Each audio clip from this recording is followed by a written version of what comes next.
Alright, we're back. We are condensing.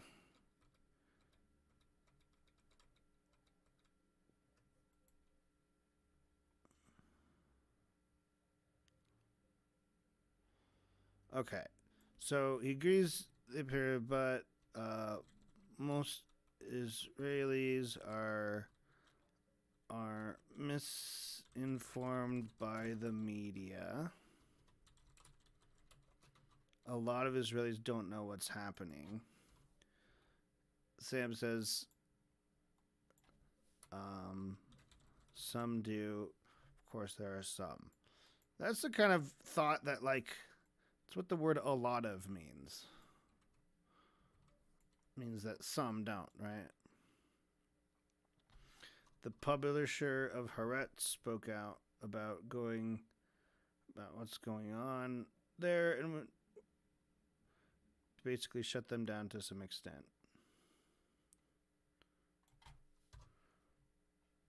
Haaretz spoke out about it.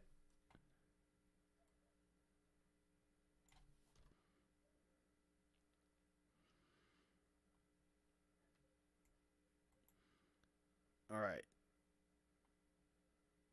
Mass failure to deal with trauma and racism.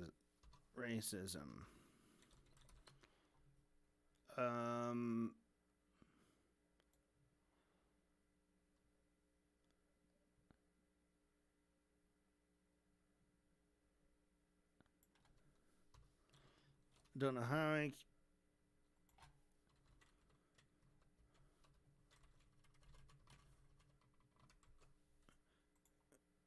Failure to deal with trauma and racism.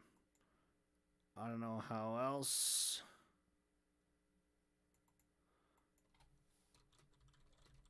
Explain it.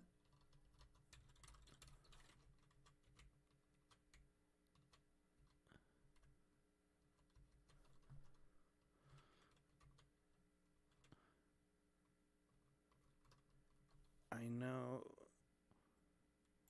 you're saying what they're doing is wrong.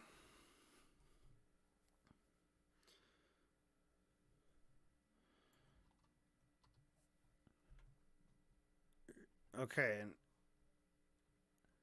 Ethan agrees.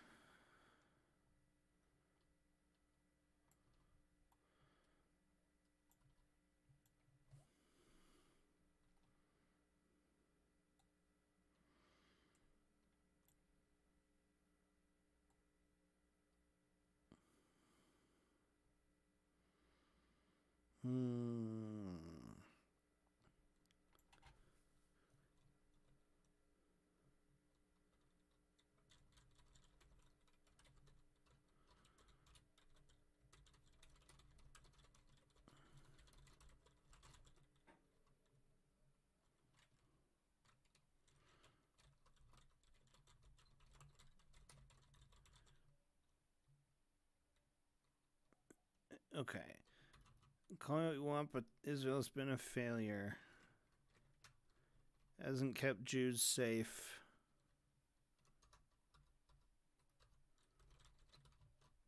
It hasn't kept Jews safe. As an American, we should cut them off.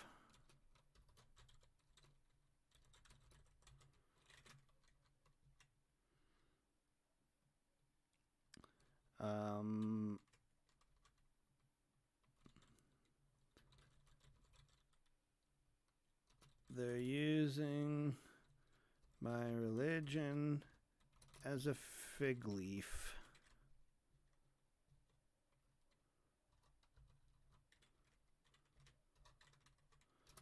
It's unjustifiable.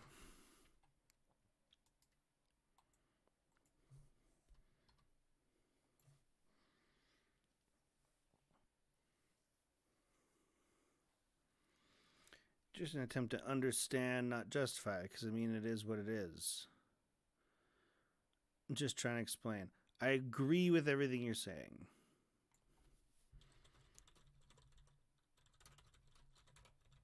Not justify, just explain. I agree with everything you're saying. That they use Judaism as a fig leaf. I wonder if Ethan knows what a fig leaf means. Fig leaf. All right, we got to take a little fig leaf break.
All right.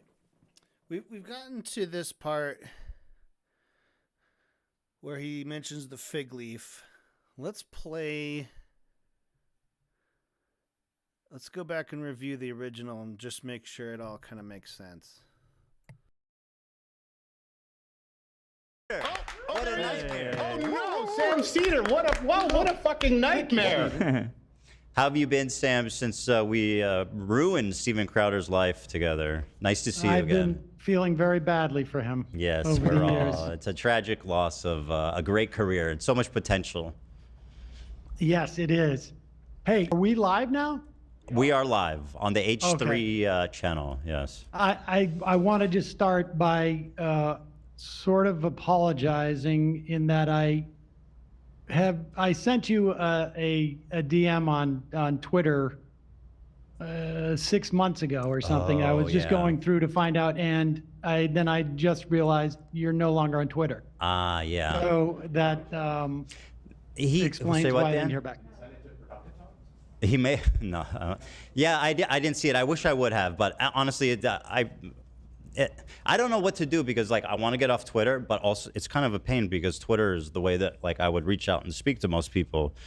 But I also don't want to be on a platform that's like owned and perpetuates basically like Nazi shit. So yeah, this was yes, I understand that. Yeah, but I just wanted you to know I did reach out, and it was on me not to realize that. I just assumed you didn't want to respond, but okay, well, me. That's nice to know that you reached out. I appreciate that. And the reason, I mean, obviously, people have been pushing for this conversation. I don't know if you know, like, the whole lore of it, the background of it. I mean, this is all I know is that Hassan reached out to me sometime. I mean, I got in touch with you October 24th. And I said that I was meaning to reach out for a couple of weeks. So I assume it was sometime in early October. And my thought we were just going to do this off air. But my understanding is that you and he were getting into it, and you felt like because he wasn't Jewish, you didn't have a perspective on this. And that's why he suggested that you speak to me. I don't speak for all Jews, just to be clear. Right. I speak for only for myself as a in any form. Well, whatsoever. Sam, allow me to speak for all Jews, if I may, today. Please.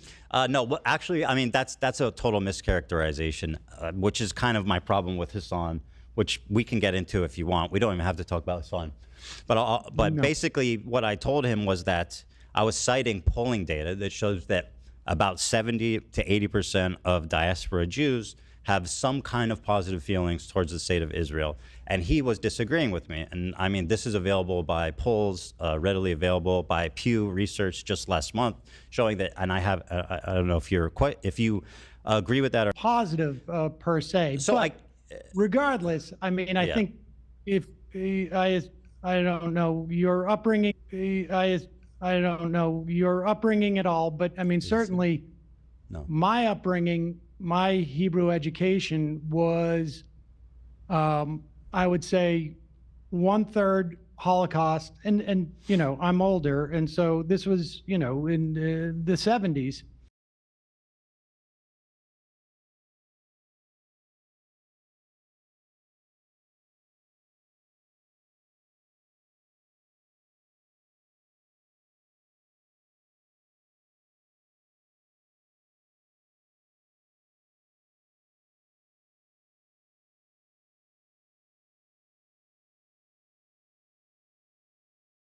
Um, 1/3 into the 80s, 1/3 Holocaust, 1/3 Israel, 1/3 Hebrew, Hebrew.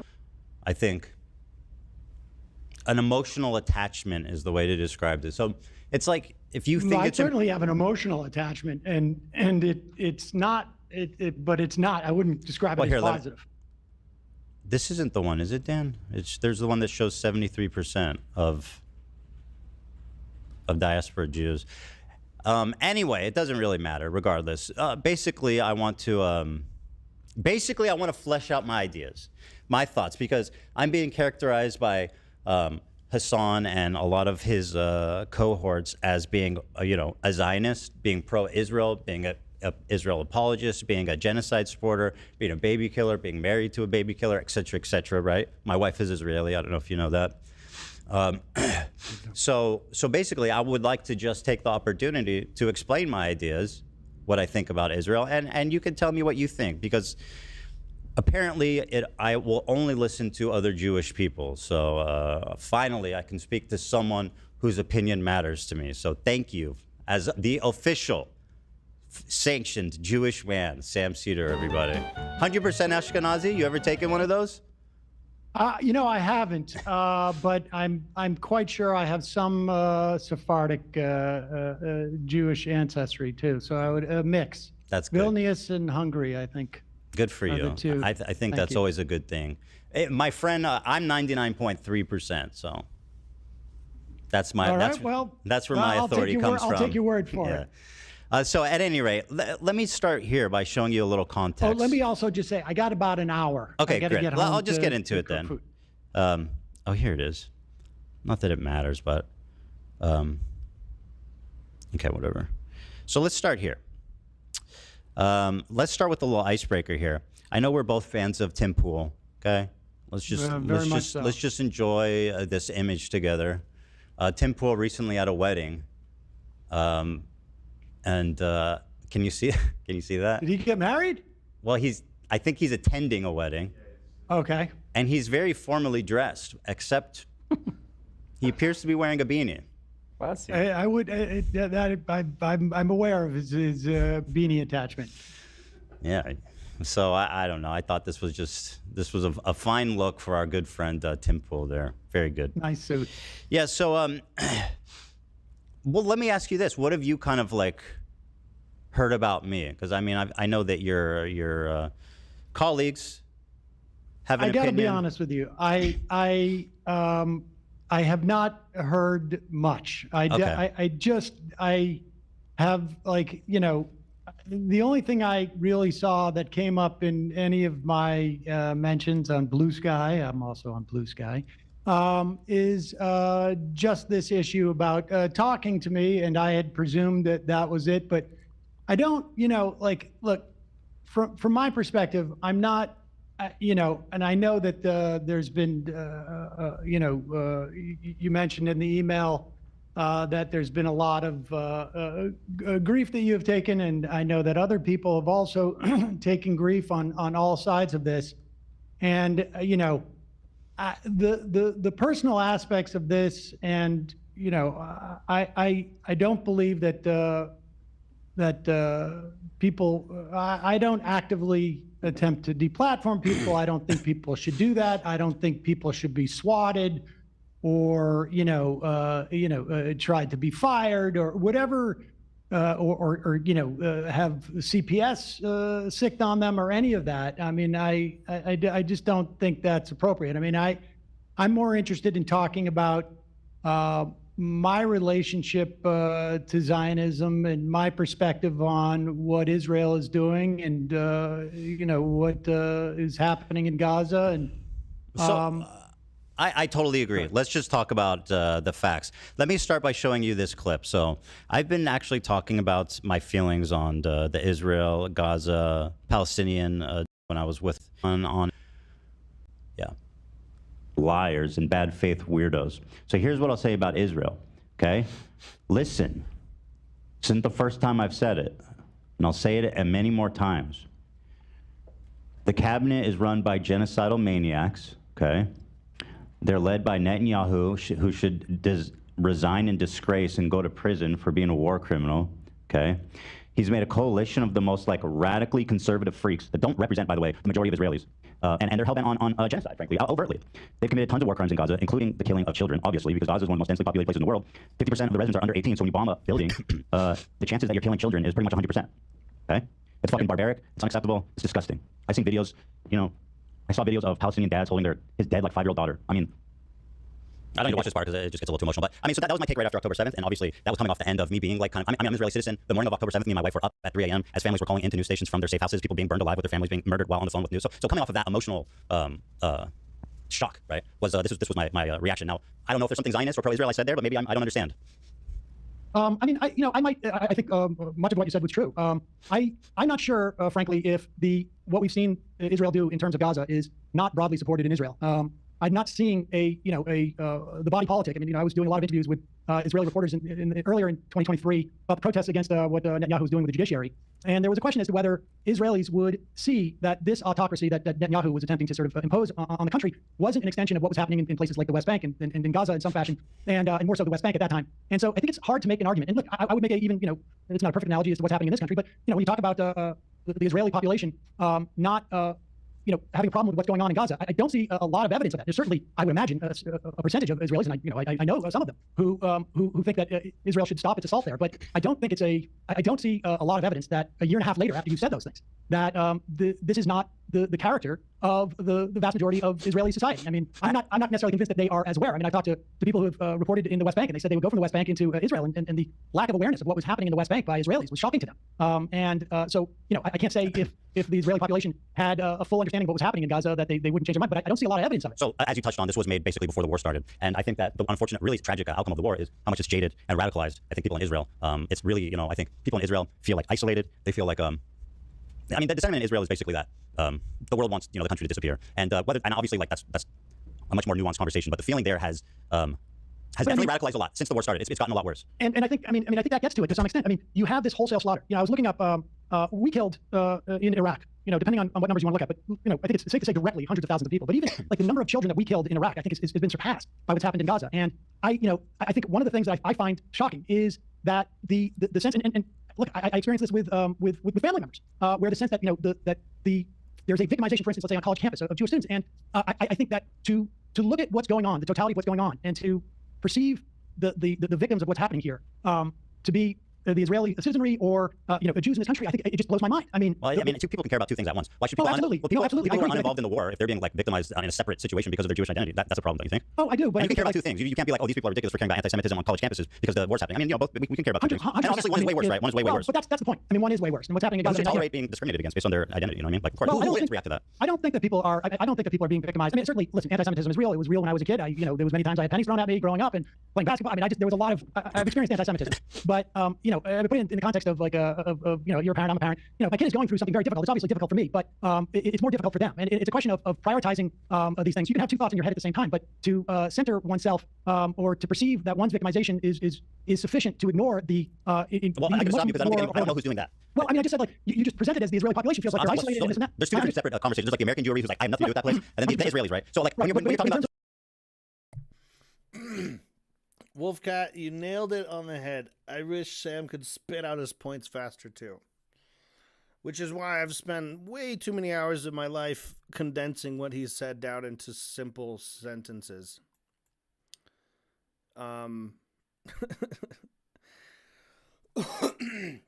actually feeling kind of bored with this. Trying to be like, let me argue with these guys and win a debate. He's just a dude talking. Which I like that about him, but it doesn't work. Contrasting him with Norm Finkelstein. Now, here's a guy who spits out a fucking point. He does it slowly, but he ultimately is much more efficient with his time and the number of points he makes and statements. So this is the debate so far. I'm going to start color coding them so I can see, kind of compare who's talking more or less. The green is fucking Stephen Bonell, the Pestiny. The pest. He's the pest around. Nothing's gonna ever take him down. He's the pest around. Has anyone ever done that parody yet? All right. So actually, where we left off was right before Pestiny's second statement. And the question is Zionism transfer is the word they're using.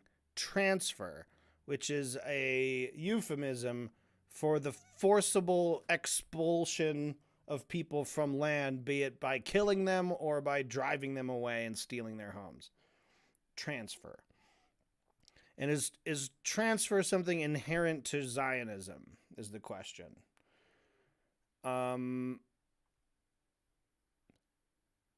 Norm Finkelstein is putting that forth, and he's debating a guy called Benny Morris, who is a historian, but also a Zionist.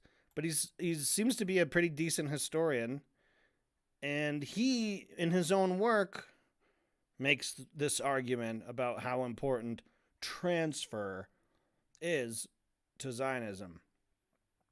So they're going back and forth.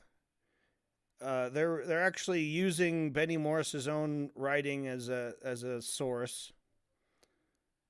And then this asshole, I don't know what the fuck Destiny's doing in this debate. It's three like legitimate like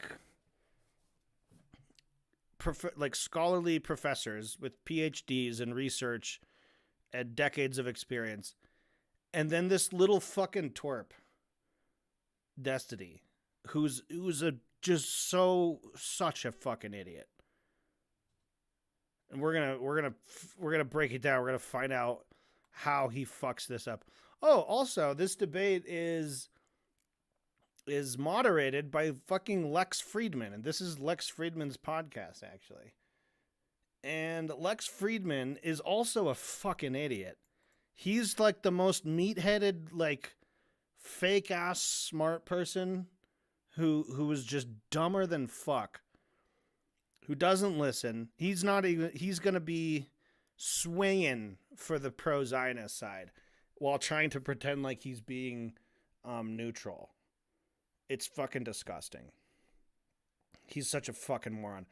The first time he butts in, so he's already been like a little unfair to Rabbani, who's the other guy on Finkelstein's side. And like after Rabbani did his statement, where was it? Rabbani, he's like very succinctly He's asked to speak to 1948 and the historical significance of it. And he's also responding to sort of this conversation that Norm Finkelstein started. He says they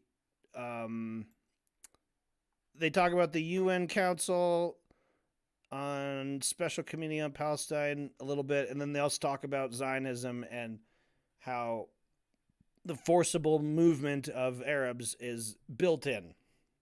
It's inherent. And the other guy's like, no, it's actually because of the Arabs. It's their fault that they got removed, transferred. And then Moen Rabini comes in, and he makes 3 points that I think he did very succinctly. One is about the importance of transfer in Zionism. The second point was talking about the Jewish survivors of the Holocaust who were in need of a safe haven, and how it easily could have been other countries, and that Europe really dropped the ball with that. And the last point he talked about was the partition resolution from the UN, that it was unreasonable. It wouldn't be, nobody would even take it seriously today, but the UN General Assembly was a lot different back then. But that was basically like a deal that wasn't really a deal. Okay, so that all happens, and then Lex Friedman butts his stupid ass in, and he goes, we may talk about Zionism, Britain, UN assemblies, and all the things you mentioned. There's a lot to dig into. So again, if you can keep it to just one statement moving forward. You fucking dickhead. Keep it to one statement moving forward. So what I have a problem with is Lex's, first of all, with Lex hosting an Israel-Palestine debate that's meant to run for 5 hours. He says, we may talk about Zionism.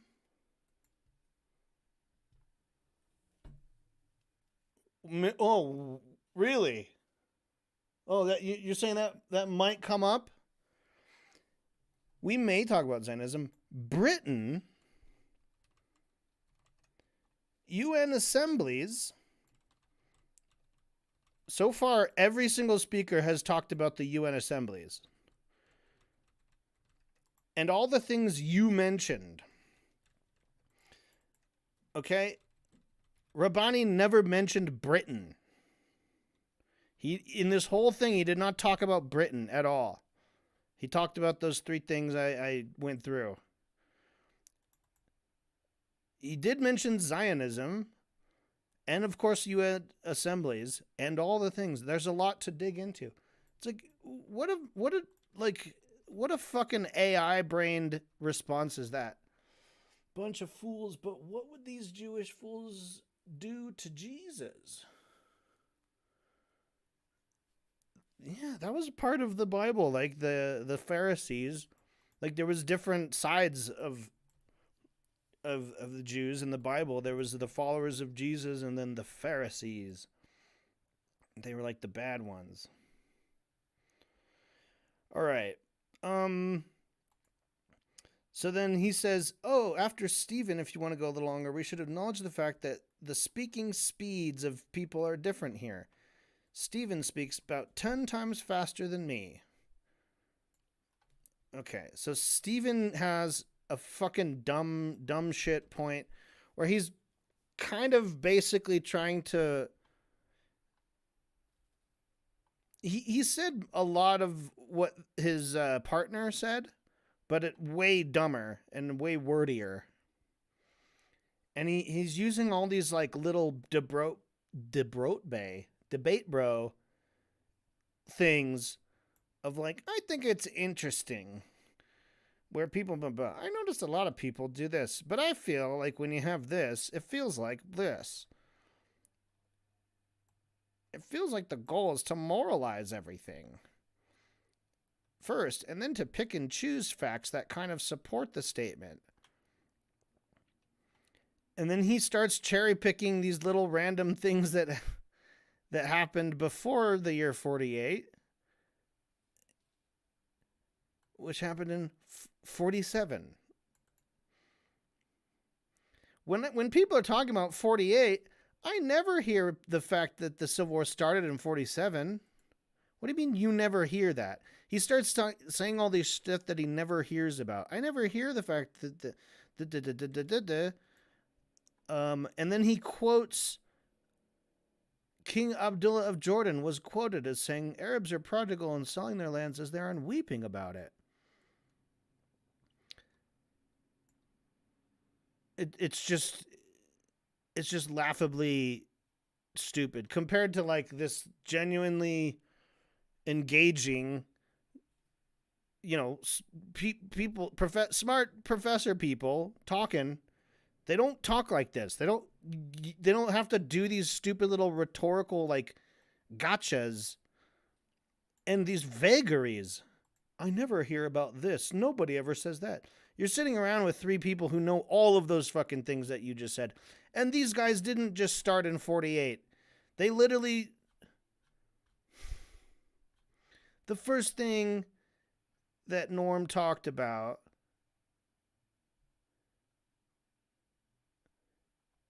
what was it?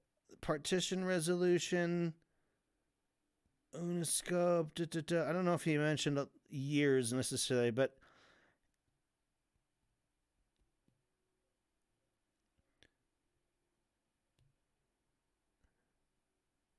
Benny talked about 1947 and then 1937.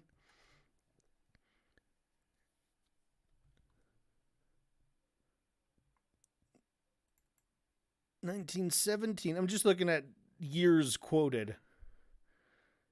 Right? I don't know.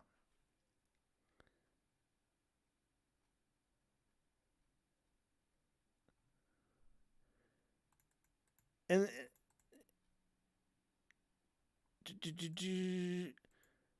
that was in 1947. We saw what happened in 48 and 49. Yeah. So the guy directly referenced the war starting in 47 multiple times. But Destiny, he can't actually listen and respond to points. He's just reading his pre-written statement based off of some other, like, he watched some anti-Zionist video that started talking about 1948. And now he thinks he's like, they always want to start in 1948. They never want to hear about what happened in 1947. And then he just takes 20 words to say, like, one idea. It's just 20 just a lot. It's fucked up. And then he says that he implies that it's the other two that are cherry-picking facts, right? When what they're doing is stating a case and giving multiple points, supporting arguments, bits of evidence. And, with the amount of time, you have to obviously select the correct bits of evidence that support your argument.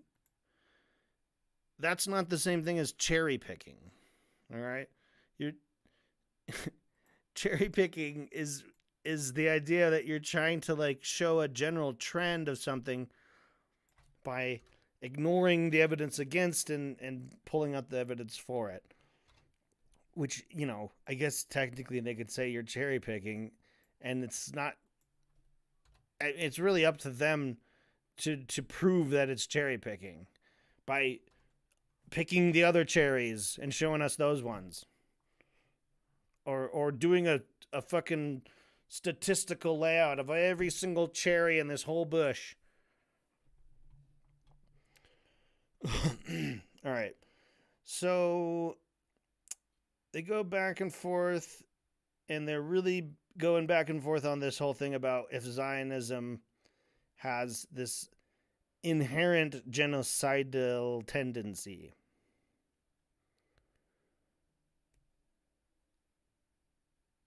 And, or is it the Arabs' fault that they got genocided? That's the other argument for the pro-Zionists.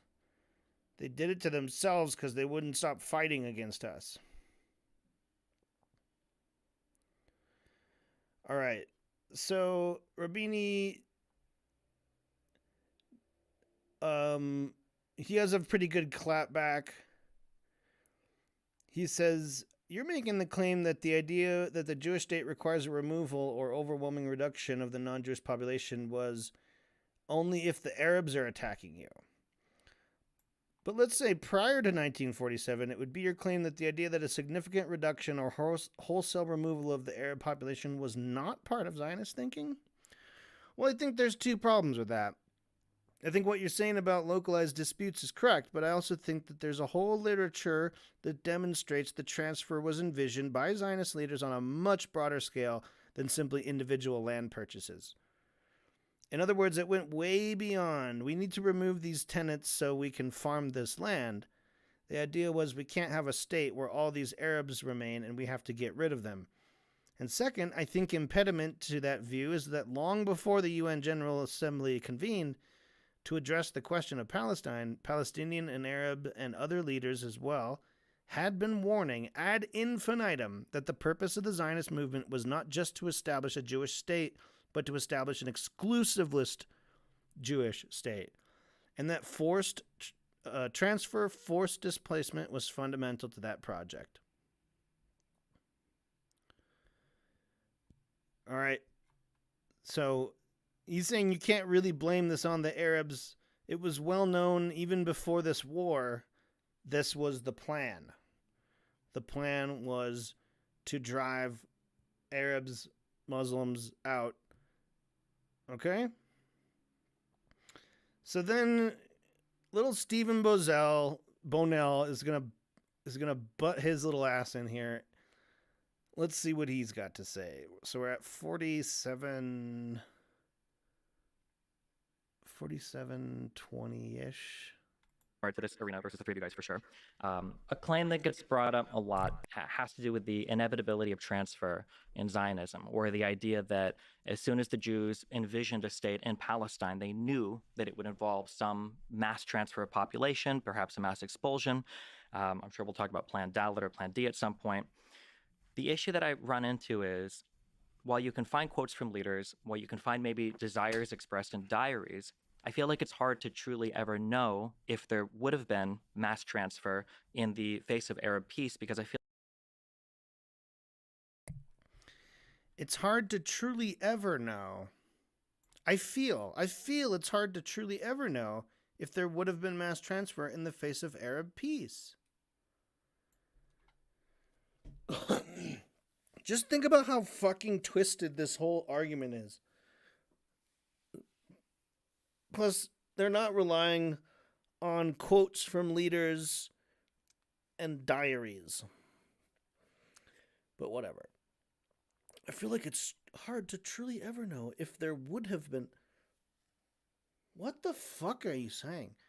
I feel like it's hard to truly ever know what would have happened if the Arab people never fought back at all. They wouldn't have been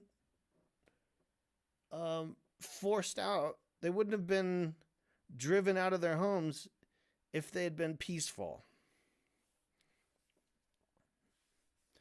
But I'm still caught up in the first little bit of the sentence. I feel like it's hard to truly ever know what would have happened. Bro, it is literally impossible to know what would have happened. You're just wasting fucking time. You're wasting fucking air, Stephen Bonell. You fucking creep. You fucking sex pest creep moron piece of shit. Why are you even at this debate? The guy sitting next to you is a real fucking piece of work, but at least he knows how to talk. At least he actually listens to the guys across from him and like only, and like, I mean, I'm not going to try to defend this guy at all, but I'm just saying Stephen Bonell is not in the same fucking ballpark as any of these guys. And he pisses me off. Every little sentence he says just makes me more and more mad. So he feels that it's really hard to know what would have happened. Oh, okay. I feel like every time there was a huge deal on the table that would have had a sizable Jewish and Arab population living together, the Arabs would reject it out of hand. Oh, that's what he feels like. He feels like it might be hard to know what would have happened. Oh, does that feel hard, buddy? Yeah, okay. Well, let me know when you do. Let me know when you finally figure out how to know what would have happened if the Arab people just gave their land up. I feel like every time there was one. So, for instance, when we say that transfer was inevitable, when we say that Zionists would have never accepted sizable Arab population, how do you explain the acceptance of the 47 partition plan that would have had a huge Arab population living in a Jewish state? How do you explain the acceptance of the 47 partition plan that would have had a huge Arab population living in the Jewish state? So Norm talked about this in his opening goddamn statement. He said neither side was committed to the letter of the partition resolution. He basically argues that he said while Israel was saying they had no intention of like following the letter of that law. They're just looking to get their foot in the door.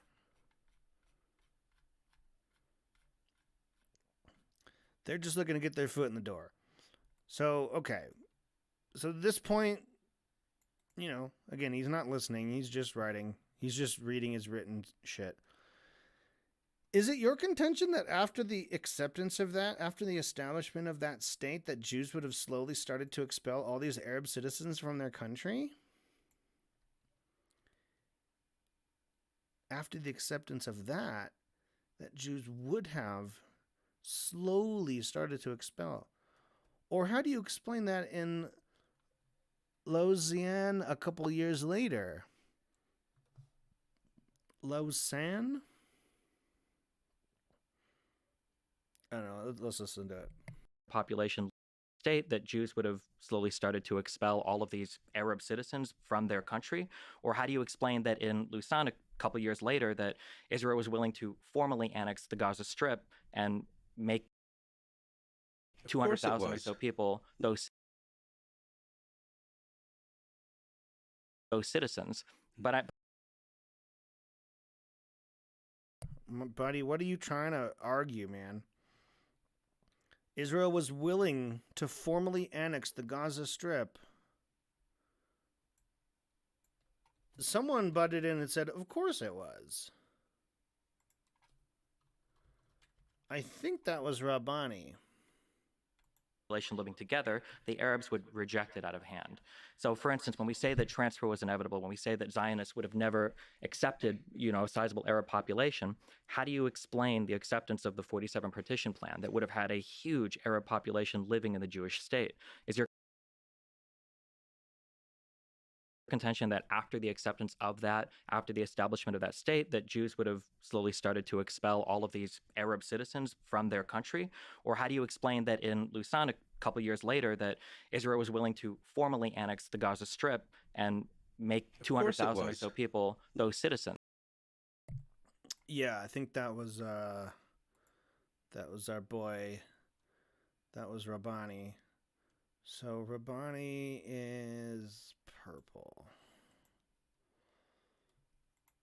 But I'm just curious, how do we get this idea of Zionism always means mass transfer when there were times, at least early on in the history of Israel and a little bit before it, where Israel would have accepted a state that would have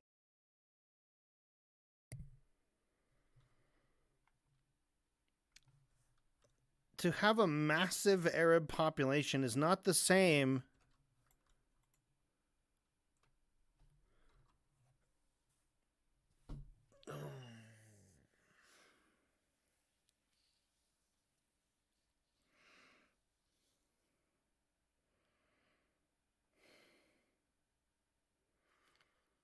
They wanted to make a Jewish state. So yeah, there's going to be a massive Arab population, and they will have no rights. It'll be an apartheid state. But even if it's a massive population, that doesn't mean it's the entire population. It's like, well, there's a lot of you guys. We could drive away people over here, we drive away the people over here, drive away the people over here, but all the people here in Jerusalem, hey, you can stay. You can stay. There's already a massive population here. We're just gonna cut the city in half and give you half of it. Yeah, that's weird. Okay, so let's go on. I'm not sure who's saying these lines. We gotta figure it out. Have had a massive Arab population in it. Is your idea that they would have just slowly expelled them afterwards, or Is that question to me or Norm? or to either one?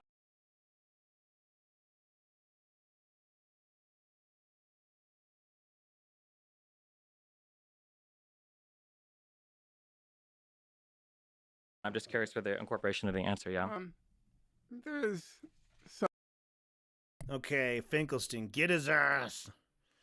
Get his fucking ass, Finkelstein. He's about to cook. He's about to cook. Let's go. misunderstandings here, so let's try to clarify them. Number one, it was the old historians who would point to the fact, in Professor Morris's terminology, the old historians, what he called not real historians, he called them chroniclers, not real historians. It was the old Israeli historians who denied the centrality of transfer in Zionist thinking. It was then Professor Morris who, contrary to Israel's historian establishment, who said, now you remind me it's 4 pages, but it came at the end of the book. It was No, it's at the beginning of the book. transfer. Yeah, Yeah, transfer is dealt with in 4 pages Yeah. at the beginning Okay. of my first book on the Palestinian refugee problem. it's a fault of my memory, but the point still stands. It was Professor Morris who introduced this idea in what you might call a big way. Yeah, but I didn't say it okay. was central to the Okay, Zionist allow me, experiment or experience. allow me. You're saying centrality. Okay. I never said it was central. I said Okay. it was there, Okay. the idea. It's by the way, it's okay to respond back and forth. This is great. And Oh. also just a quick question, if I may. Mhm. You're using quotes from Benny, from Professor Morris. It's also okay to say those quotes do not reflect the That would full be context fine. of the. That- So, like, if we go back, to quotes we've said in the past, and you've both here have written, the three of you have written on this topic a lot, is we should be careful and just admit, like, well, yeah, well, that's Just Fine. real quick. We should be careful and just fuck you, Lex. This guy can fuck a stick, dude. I'm so sick of this fucking asshole. Lex Friedman, if I talk very softly and deliberately, I can make people think that I'm actually not a mouth-breathing fuck off. All right. I'm really pissed off that they fucking...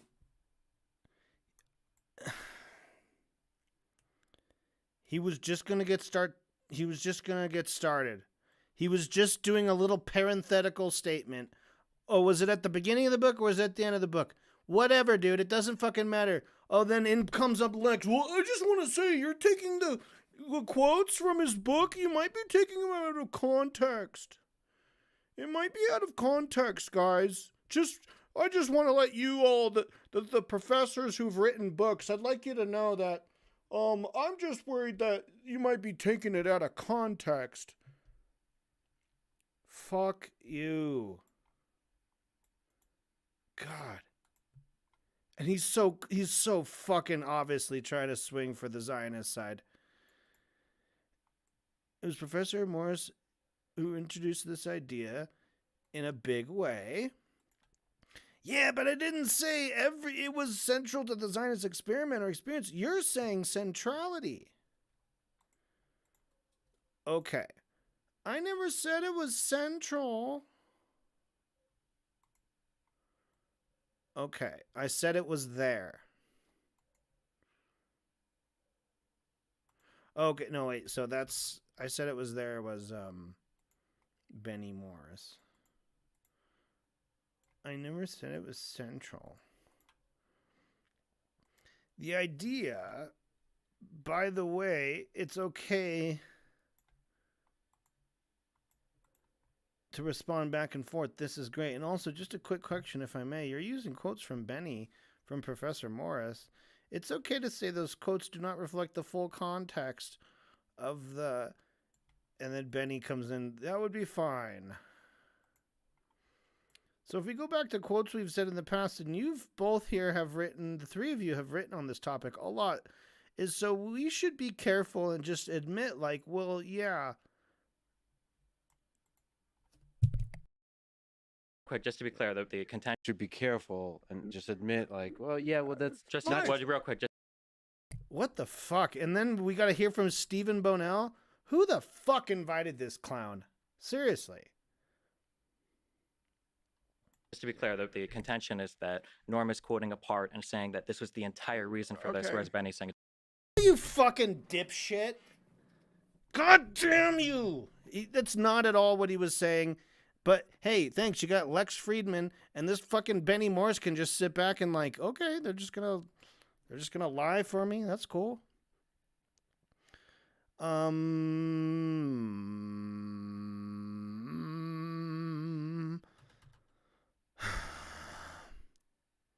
Well, yeah, real quick, just to be clear, that the contention is that Norm is quoting a part and saying that this was the entire reason for this. Whereas, no, he's not saying it's the entire reason. He's saying it's central. He's saying it is necessary. It's a necessary component of Zionism. Not that it's the entire reason, whatever that means. And he's not just quoting a part, dude. He went on to say 25 pages. Yeah, he just says it after this. 25 fucking pages. And he obviously didn't read all 25 pages back to him. is we should be careful and just admit, like, well, yeah, well, that's just not real quick, just to be clear, the contention.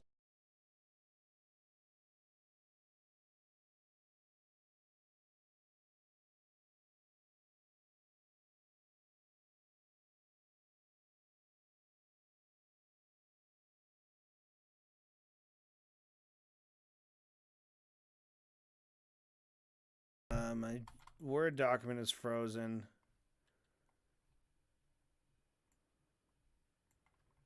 Word document is frozen. I can't do anything. Tension is that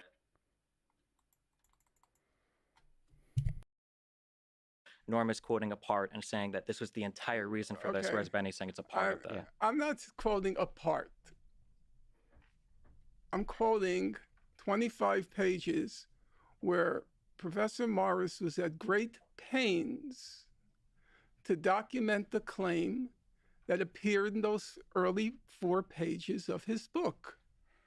Now, you say it never became part of the official Zionist platform. It never became part of policy. Fine. Fine. Yeah, okay. It wasn't policy. We're also asked, well, if this is true, why did that happen? Why did that happen? It's because it's a very simple fact, which everybody understands. Ideology doesn't operate in a vacuum. There are real world practical problems.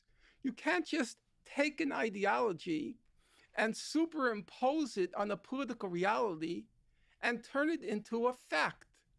It was the British mandate.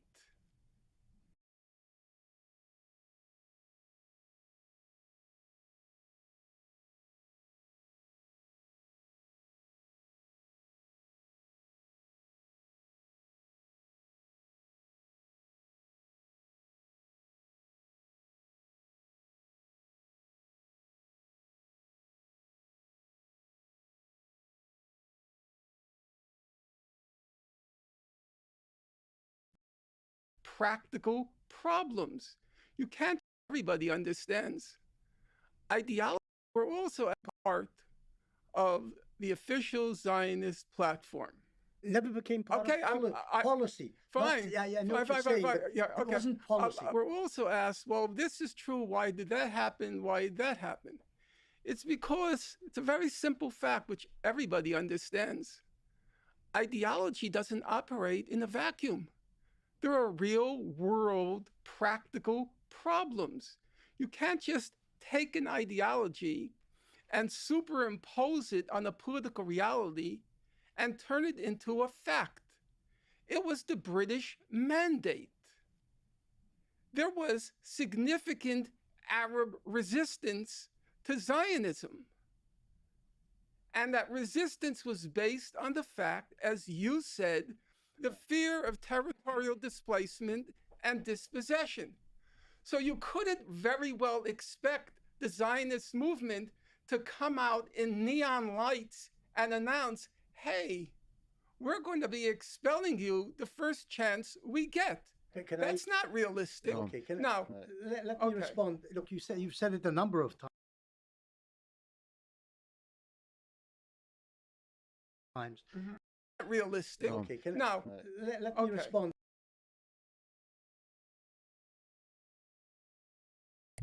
See, Lex, first chance we get.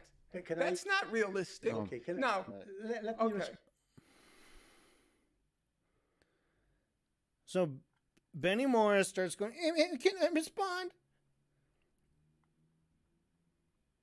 I clearly hear a comma at the end of Norm's last statement. First chance we get. That's not realistic. Okay, now, let me respond. That's not realistic. Now, no. Let's let Benny speak now. All right, fine, whatever. In the realm of debate, moderating in isolation, that's fair enough. But we're going to try to take a look. We're going to try to notice, when does he cut someone off and let another person respond when they're in the middle of their point? Respond. Look, you've said it a number of times that the Arabs, from fairly early on in the conflict, from the 1890s or the early 1900s, said the Jews intend to expel us. This doesn't mean that it's true. It means that some Arabs said this, maybe believing it was true, maybe using it as a political instrument to gain support to mobilize Arabs against the Zionist experiment. But the fact is, transfer did not occur before 1947.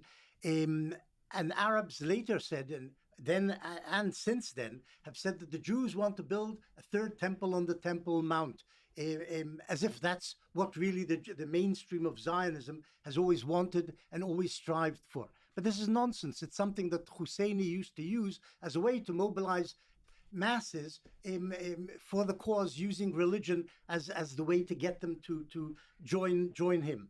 The fact that Arabs said that the Zionists wanted to dispossess us doesn't mean it's true. It just means that some Arabs thought that, maybe said it sincerely and maybe insincerely. Professor Morris. Later it became a self-fulfilling prophecy. This is true. Professor because Morris, the Arabs attacked the Jews. Professor Morris, I read through your stuff. Even yesterday, I was looking through Righteous Victim. You should read other things. You're wasting your time. No, actually, no.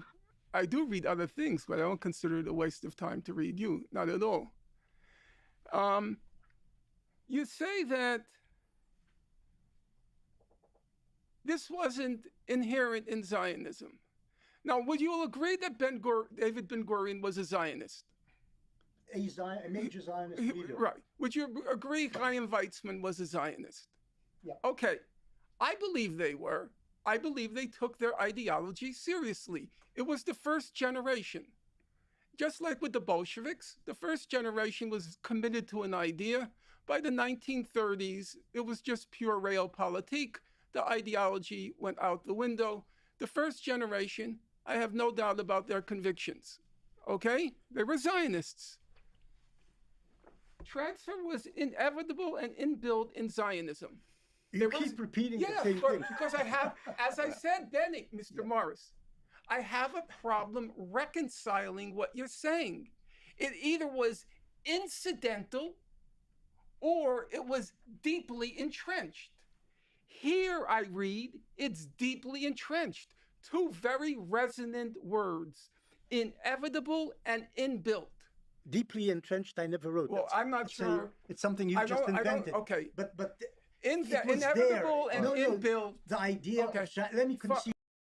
Trench 25, Population. according to your 25 pages, everybody talked Well, about that's like we keep bringing up this line from the 25 page in the. Shut the fuck up, Lex. You are the most useless fucking. I hate Lex Friedman, and he's. Hold on. We keep bringing up this line. The 25 pages and the 24 and the 4 pages. Dude, you were not listening to anything that's been going on.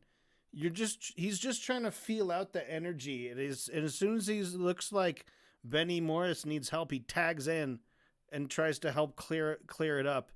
What is this about the 25 pages and the 4 pages? In the 4 pages.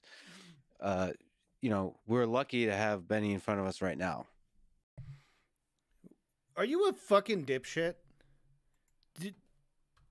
I guess what I meant to say is, do you sleep on a dipshit and then today you woke up on the correct side of it? We don't need to go to the quotes. We can legitimately ask, how central is expulsion to Zionism? You fucking moron, dude. We don't have to read Benny's book. We can just ask him what he thinks. We can just ask him for his opinionated conclusion about something. Oh my god, dude. In its early version of Zionism, in whatever Zionism is today, and how much power, influence does Zionism and ideology have in Israel, and the influence, the philosophy, the ideology of Zionism have on Israel today. The Zionist movement up to 1948, Zionist ideology was central to the whole Zionist experience, the whole enterprise up to 1948. What? Why? Why is he letting Benny talk again? You interrupted Norm to say this bullshit, and now you're just trying to help him. You're basically saying don't believe anything Norm says about Benny Morris's work. Just believe Benny's general, summary of it. Which he's a historian. The idea is that he is a historian. He's going back and writing in history.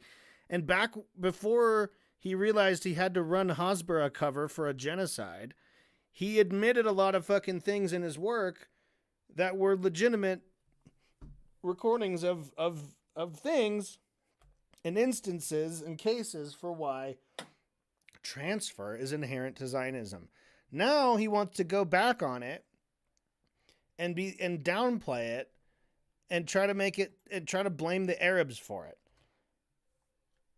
And Finkelstein is calling him on his bullshit because he's trying to ride the fence. And then dumbfuck Lextimer Friedman. What a fucking tool, dude. What an absolute fucking tool. Just it's either going way over his head or talking out of two sides of his mouth. That he's not being intellectually honest when he's trying to blame this on Jews. He's using motivated reasoning. He's a Zionist and he's trying to run cover for Zionism. So it's actually really said in his book and pit that against what he's saying now. We can't just believe him about what it was that he wrote in his history books from years ago.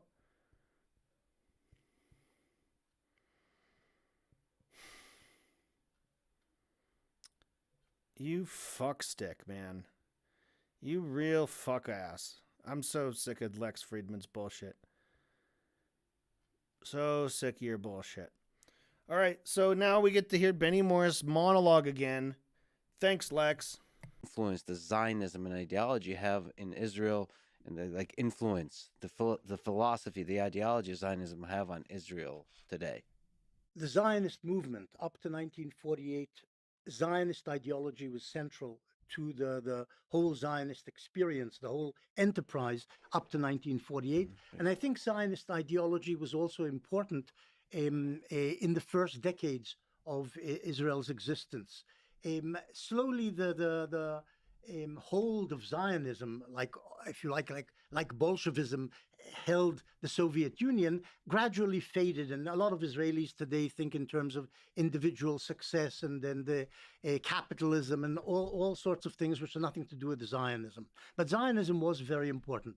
But what I'm saying is that the idea of transfer wasn't the core of Zionism. The idea of Zionism was to save the Jews who had been vastly persecuted in Eastern Europe and incidentally in the Arab world, the Muslim world, for centuries, and eventually ending up with the Holocaust. The idea of Zionism was to save the Jewish people by establishing a state or re-establishing a Jewish state on the ancient Jewish homeland, which is something the Arabs today even deny, that there were Jews in Palestine or the land of Israel 2,000 years ago. Arafat famously said, what temple was there on Temple Mount? Maybe it was in Nablus, which of course is nonsense. But they had a strong connection for thousands of years to the land to which they wanted to return, and returned there. They found that on the land lived hundreds of thousands of Arabs, and the question was how to accommodate the vision of a Jewish state in Palestine alongside the existence of these Arab masses living on, who were indigenous, in fact, to the land by that stage. And the idea of partition, because they couldn't live together, because the Arabs didn't want to live together with the Jews. And I think the Jews also didn't want to live together in one state with Arabs in general. The idea of partition was the thing which the Zionists... That was nice. He threw a little both sides in there. After declaring definitively the Arabs did not want to live with Jews around. And I think the Jews also didn't want to live together. That was nice. Accepted, okay, we can only get a small part of Palestine. The Arabs will get in 1937 most of Palestine. In 1947, the ratios were changed, but we can. The ratios were changed. Yeah. So, yeah, in 1947, you had, according to their numbers, 2/3 of the population was Palestinian Arabs, and 1/3 was Jewish. So then they partitioned it 55% for Jewish and 44 or whatever for Palestine, and like 0.5% for Jerusalem. Yeah, the ratios changed. That's weird. It's weird how they're like, first we'll just cut it a little bit, and then we'll cut a little more, and then cut it a little more. Live side by side with each other in a partitioned Palestine. And this was the essence of it. The idea of transfer was there, but it was never adopted as policy. But in 1940, The idea of transfer was there, but it was never adopted as policy. But it was never adopted until it was. 47, 48, the Arabs attacked, trying to destroy essentially the Zionist enterprise. So meanwhile, in 1947, it was never adopted as policy. But then in 1947 and 48, and the reaction was transfer. Not as policy, but this is what happened on the battlefield. The battlefield. And the emergent Jewish state, and the reaction was transfer in some way. We've run out of transcript. I gotta copy and paste more chunks of it. Let's listen to this though. School books on this issue I read when I was still in high school, because my late father had it, was the Diaries of Theodore Herzl. And I think, Theodor Herzl, of course, was the founder of the contemporary Zionist movement. And I think if you read that, it's very clear.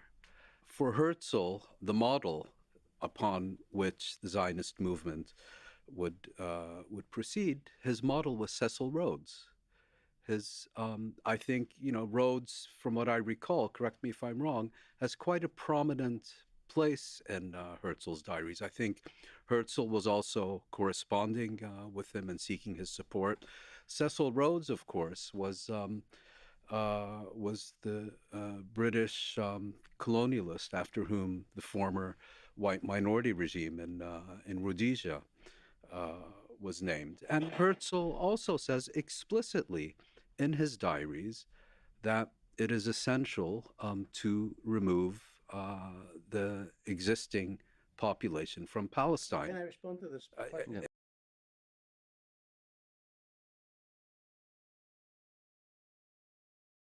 In a moment, please. He says we shall have to spirit the penniless.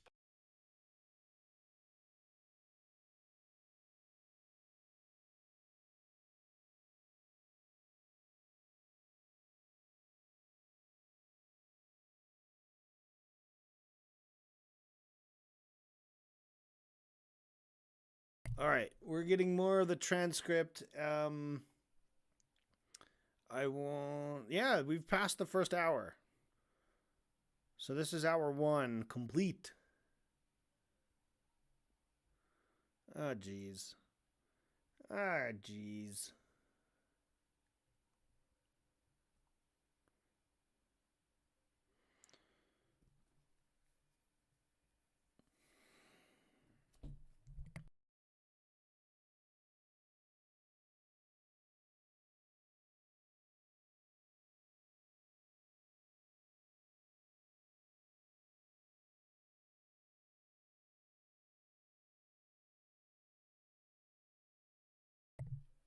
All right. Let's get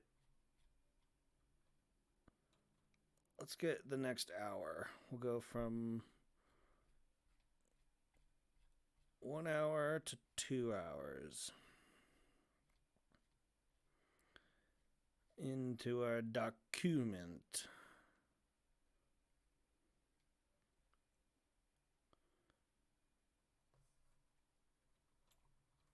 Oh boy. By the end of hour 2, I already see it. Believe me, I'm a lot more literate than you, Mr. Borelli. I think he's talking to Bonell. Mr. Borelli?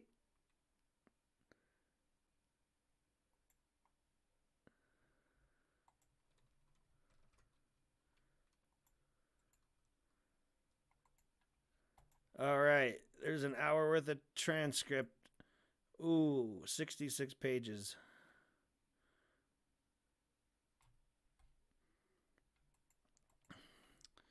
All right, so we're still on Rabbani here. Population across. Yeah. In a moment, please. Move the existing population from Palestine. Can I respond to this? Yeah. In a moment, please. He says we shall have to spirit the penniless population across the borders and procure employment for them elsewhere or something. And Israel Zangwill, who you mentioned, a land without a people for a people without a land. They knew damn well it wasn't a people, a land without a people. I'll continue, but please go ahead. Just to this, there is one small diary entry in Herzl's vast It's 5 diary. volumes. Yeah, 5 volumes. There's one paragraph which actually mentions the idea of transfer. There are people who think that Herzl was actually pointing to South America when he was talking about that. The Jews were going to move to Argentina, and then they would try and buy out or buy off or spirit the penniless natives to make way for Jewish settlement. Maybe he wasn't even talking about the Arabs in that particular passage. That's the argument of some people. Maybe he was, but the point is, it has only a 1/100th of a 1% of the diary which is devoted to this subject. It's not a central idea I'll in defer. Herzl's thinking. What Herzl wanted, and this is what's important, not Rhodes. I don't think he was the model. Herzl wanted to create a liberal democratic state in Palestine, and they both envisioned through most of the years of their activity that there would be an Arab minority in that Jewish state. It's true. People who are not familiar, Theodor Herzl, we're talking about over a century ago. And everything we've been talking about has been mostly 1948 and before. Yes. Just one Wow, Lex. Fantastic reason to interrupt. Clarification on Herzl's diaries. I mean, the other thing that I recall from those diaries is um, he was very preoccupied with, in fact, getting great power patronage, seeing Yes. Palestine, the Jewish state in Palestine, I think his words, an outpost of civilization against barbarism. Yes. In other words, very much seeing his project as a proxy for Western No, I imperialism don't in the think Middle that's the East. right word. Not proxy. He wanted to establish a Jewish state which would be independent. To get that, he hoped that he would be able to garner support from major imperial powers. but Including the Ottoman Sultan, who Yes, he yes, tried to exactly. cultivate. I just want to respond to a point you made earlier, which was that people expressed their rejection of the partition resolution on the grounds that it gave the majority of Palestine to the Jewish community, which formed only a third. Whereas, in fact, if I understood you correctly, you're saying the Palestinians and the Arabs would have rejected any partition resolution. Yeah. I did. think A couple things. That one, they would have rejected any. Two, a lot of that land given was in the Negev. It was pretty terrible land at the time. And Well- then three, the land that would have been partitioned to Jews,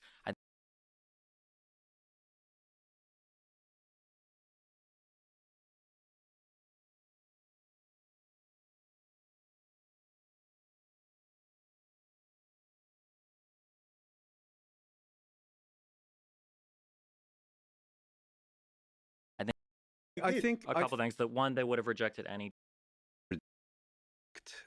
if I understood you correctly, you're saying the Palestinians and the Arabs would have rejected any partition resolution. Yeah. I think A couple things. That one, they would have rejected any. Two, a lot of that land given was in the Negev. It was pretty terrible land at the time. And then Well- three, the land that would have been partitioned to Jews, I think would have been, I think I saw it was like 500,000 Arab. It would have been 500,000 Jews, 400,000 Arabs, and I think like 80,000 Bedouin would have been there. So the state would have been divided pretty close. I think you raise a valid point, because I think the Palestinians did reject the partition of their homeland in principle. And I think the fact that the United Nations General Assembly then awarded the majority of their homeland to the Zionist movement only added insult to injury. I mean, one doesn't have to sympathize with the Palestinians to recognize that they have now been a stateless people for 75 years. Can you name any country, yours for example, or yours, that would be prepared to give 55%, 25%, 10% of your country to the Palestinians? Of course not. And so the issue was not the existence of Jews in Palestine. They had been there for centuries. And of course, they had ties to Palestine and particularly to Jerusalem and other places going back centuries, if not millennia. But the idea of establishing an exclusively Jewish state at the expense of those who are already living there, I think it was right to reject that. And I don't think we can look back now, 75 years later, and say, well, you should have accepted losing 55% of your homeland because you ended up losing 78% of it, and the remaining 22% was occupied in 1967.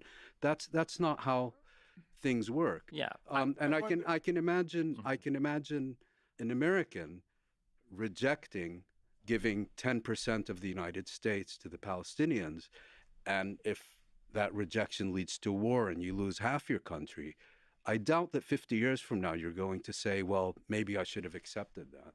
Sure. So I like this answer more than what I usually feel like I'm hearing when it comes to the Palestinian rejection of the 47 partition plan. Ooh, what Because you're sometimes usually I feel like hearing. Doop-a-doo-doo-doo. Steven learned to listen. Way to go, buddy.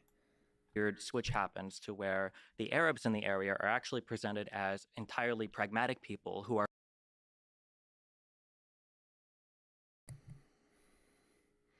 So he's going to spend how long just doing a straw man argument, admitting that it's a straw man argument. It's like, you know, what I hear from other people when it comes to the Palestinian rejection is that there's this weird switch that happened.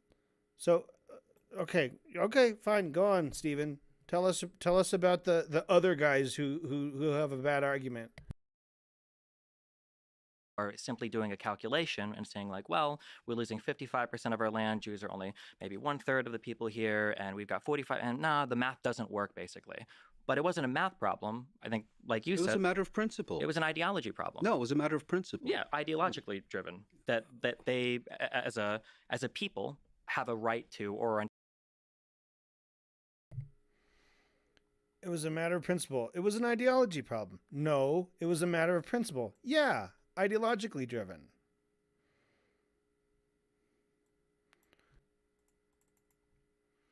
They have this weird ideology where like they don't want other people to steal their land. It's this fucking ideology. entitled to this land that they've never actually had an independent state on, that they've never had even a guarantee of an independent state on, that they've never actually ruled. Whoa.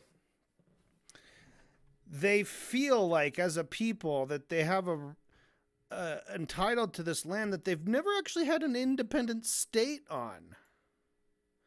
They've never even had a guarantee of an independent state. They've never ruled a government. That's not the same as a state. A state is an exact thing, right? What is a state? Saying they never had a monopoly of violence? What is a state? A nation or territory considered as an organized political community under one government. What is the UN definition of a state?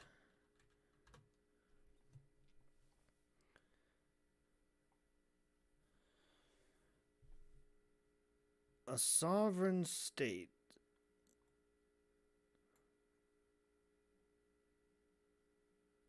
What does it even define as a state? An entity that has a defined territory and permanent population. Do you mean permanent? No, I mean permanent. What is permanent? AI overview. Permanent, which is a misspelling of permanent.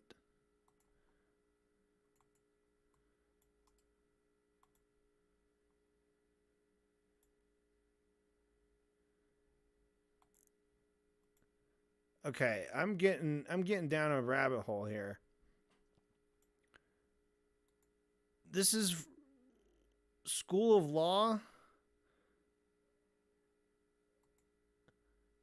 Permanent population.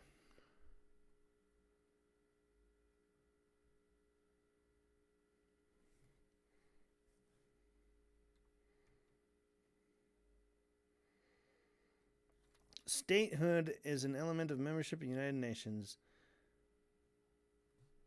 The two provisions of the Charter on membership are quite clear on this requirement. Original members of the United Nations shall be the states which, having participated in the United Nations Conference, blah, blah, blah, blah. However, the Charter does not define the term state, nor do the two advisory positions. What?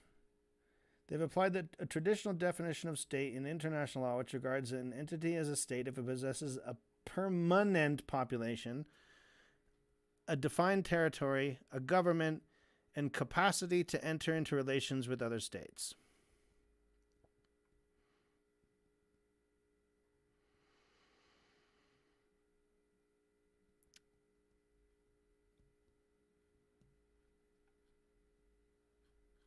All right, we're going to get into this, but it's a really bullshit point to say that they don't deserve to be there because they didn't make a state. They didn't create a state. Like, they have a culture, they have a people, they have autonomy, they have food and music and folklore. They have people who work the land. They grow. It's not a material reality that will say, like, Stephen's like, they're ideologically driven as a people that they have a right to or are entitled to this land that they've never actually had an independent state on. Like, and he's sitting there like smugging along like, didn't right, you never had a state. All right, let's keep going. Let's see what the response is to that. That last point is actually not correct, because for all its injustice, the mandate system recognized Palestine as a Class A mandate, which provisionally recognized the independence of that territory. Of what would emerge from that territory, but not of the Palestinian. It was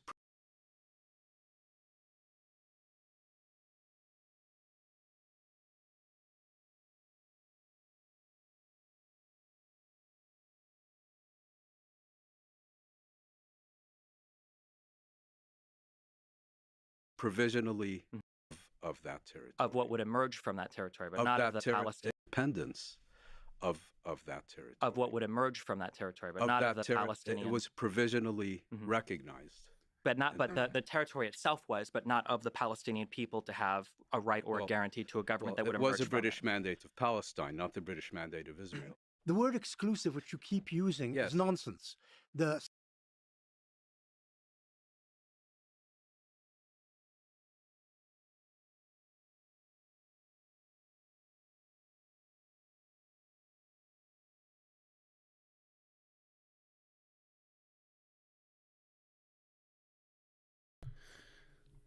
The word exclusive, which you keep using, is nonsense. When does he use the word exclusive?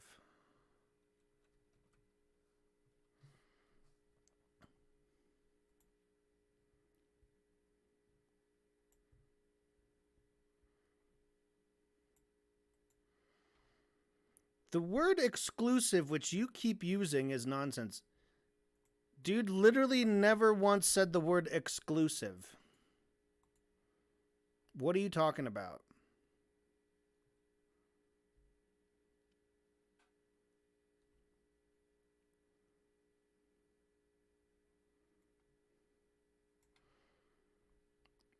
Who said exclusive?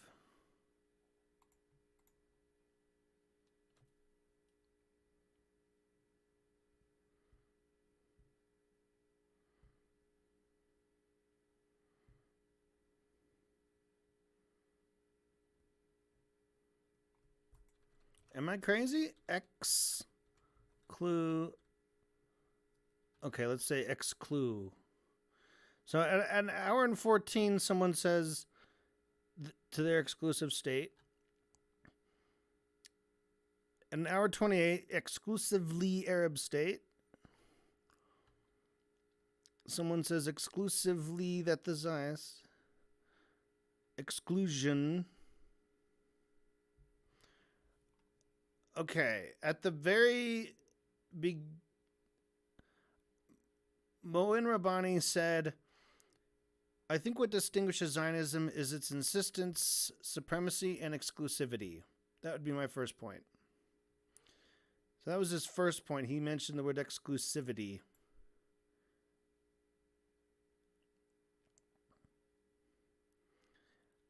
Pestiny says, the Arabs would have rejected any sort of Jewish exclusivity. Norm says exclusivist Jewish state.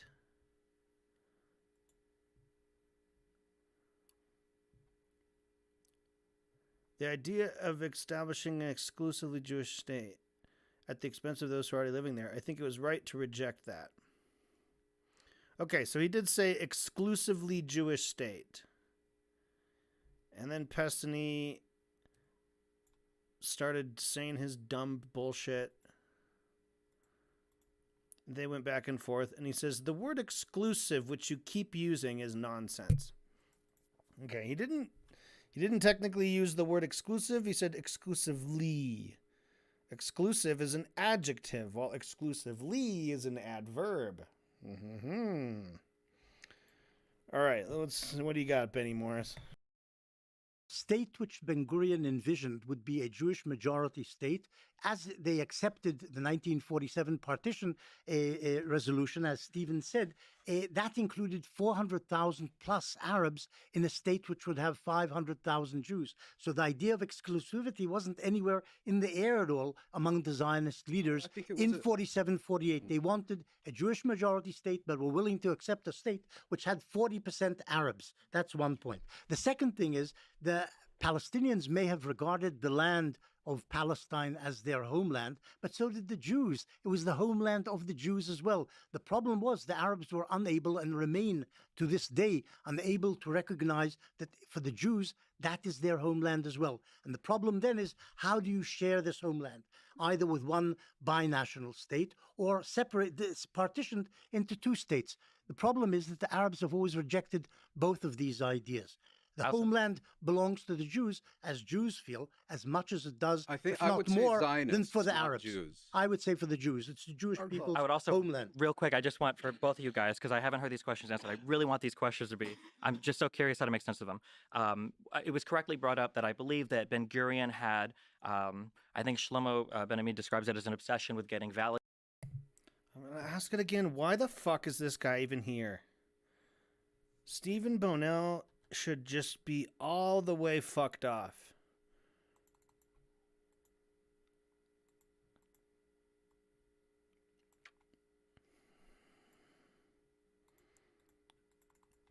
I would say Zionists.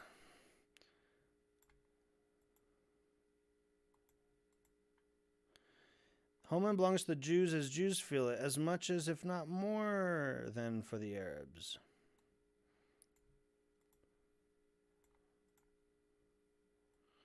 Real quick, I just want for both of you guys,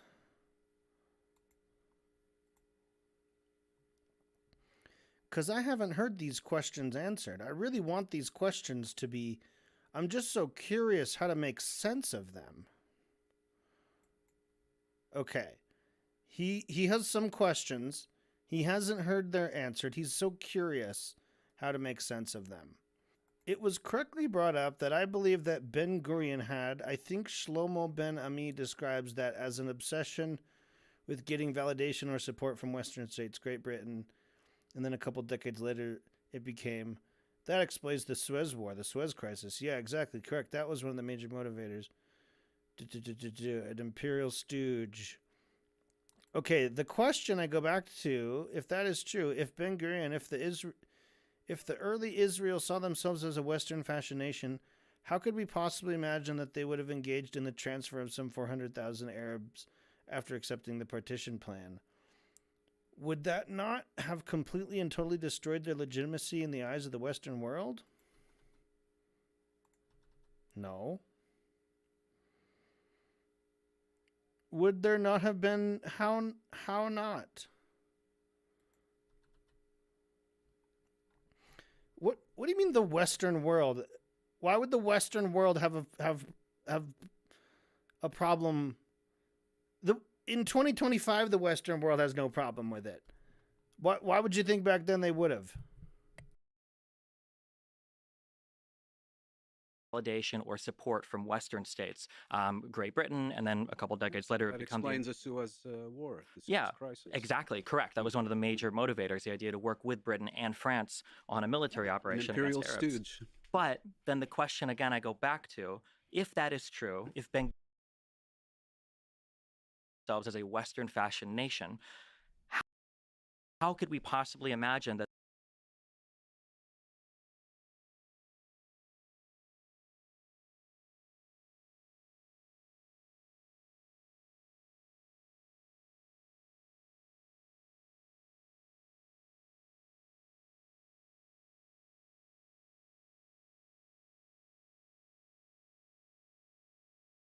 they would have engaged in the transfer of some 400,000 Arabs after accepting the partition plan? Would that not have completely and totally...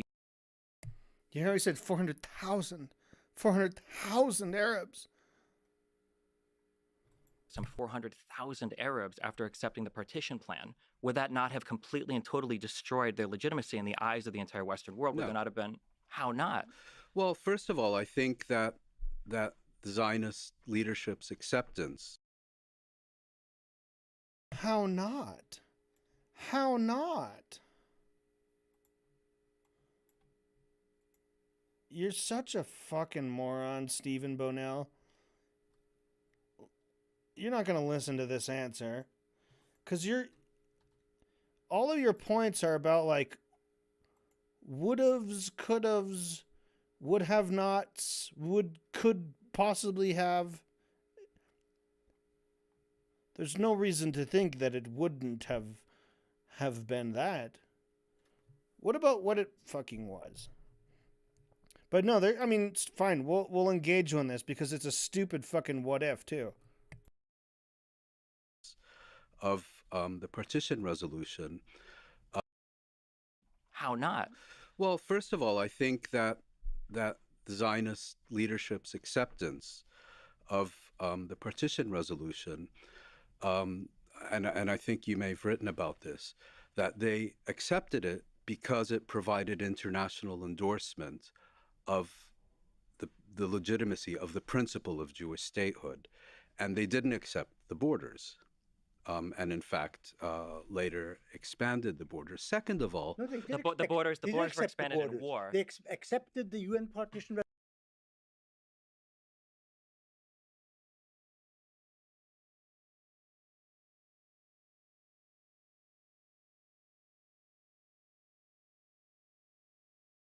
second of all, No, they did The borders and in fact, later expanded the borders. Second of all, No, they did the borders they did Did you say no? They didn't. were accept the expanded in borders. war. later expanded the borders. Second of all, No, they did The borders they did were accept the expanded in borders. war. They You sing. They're over talking. Fuck off, Steven. Okay, so he says they accepted the UN partition resolution, borders and all. That was Benny. Benny in blue.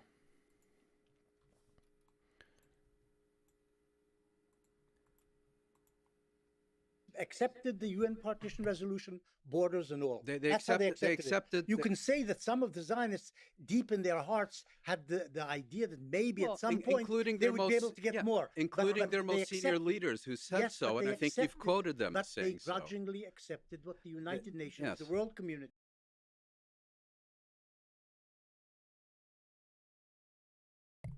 Okay, interesting.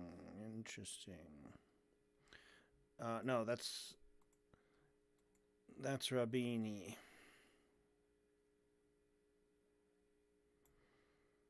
This is Benny in blue. This is Benny in blue.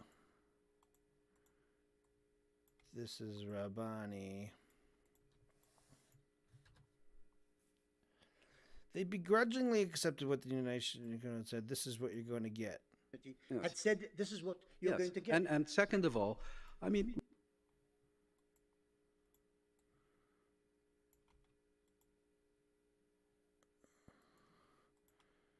Second of all, removing darker people. removing dark people, darker dark? people, Jews are dark. it's In Israel- intrinsic. in Israel- Oh, the over talking, man.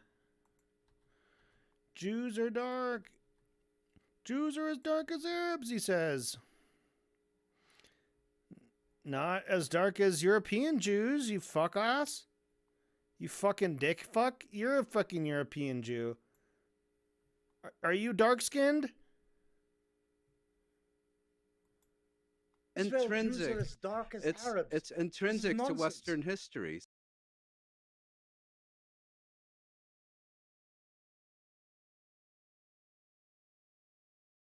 This is why Zionists love conflating race, religion, ethnicity, right? And they'll conflate them and pull them apart and disambiguate them whenever necessary. Right now, it's convenient for Benny to go against this attack of racism by saying, you know, but no, Jews are the same color. They're the same as the Arabs. No, and he says the only thing Destiny contributes to that debate is muddying the waters. Yeah, true. And he also contributes to pissing me off. I mean, Benny Morris is already enough to deal with. And you got this fuckstick just butting his dumb points in. So Benny Morris now wants to say that Jews are as dark as Arabs. Nobody's buying that, man. We know it's because Israel doesn't even treat the dark-skinned Jews like real Jews.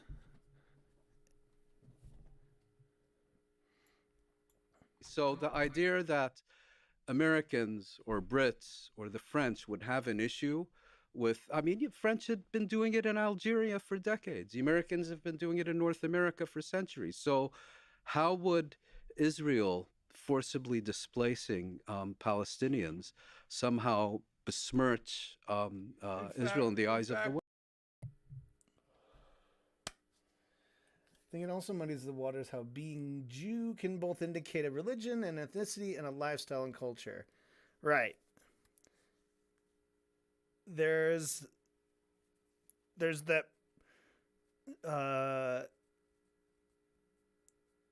that's the big difficulty with engaging in this stuff when people make a lot of assumptions, right? If you say the Jews when you're talking about Israel or you're talking about the Zionists, you know, but the fact is, like, they do include kind of both of them, of both the religious aspect. No, not really. I'm not sure about like what it takes to prove you're Jewish in the, if someone wanted to go like immigrate to Israel. But from my understanding is you have to show some kind of like bloodline, lineage, like your mother or something, or your parents, right? No, that's okay for being behind in the stream. No worries. We're taking it slow and easy. I don't mind backtracking and talking about things that were covered earlier. But by the way, Noni, thanks for joining the stream. And thanks for writing comments. All right. So I'm trying to make, as you can see, I'm trying to color code the transcript so we can keep track of who's speaking. Because AI doesn't label who's talking. And I don't know what my goal was tonight. My goal was really to go through the first, we're at 1 hour and 10. If we can find a nice stopping point, I'm probably pretty soon ready to stop and just review what's been said so far. This is it's a weird debate. I think Robani and Finkelstein are doing really great. They're making very good points, and the other guys are just being squirrely, squealy guys. And Lex Friedman is absolutely trying to go to bat for Destiny and Benny Morris. He's insufferably stupid. He's not even listening. He's not even understanding the points that are being made. And he's butting in with this bullshit like, oh, maybe it's out of context. Well, actually, the author's right here. We can just ask him what he thinks. All right, let's get back in it.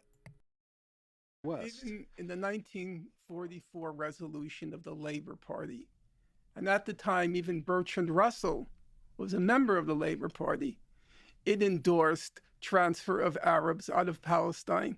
As Muin's pointed out, that was a deeply entrenched.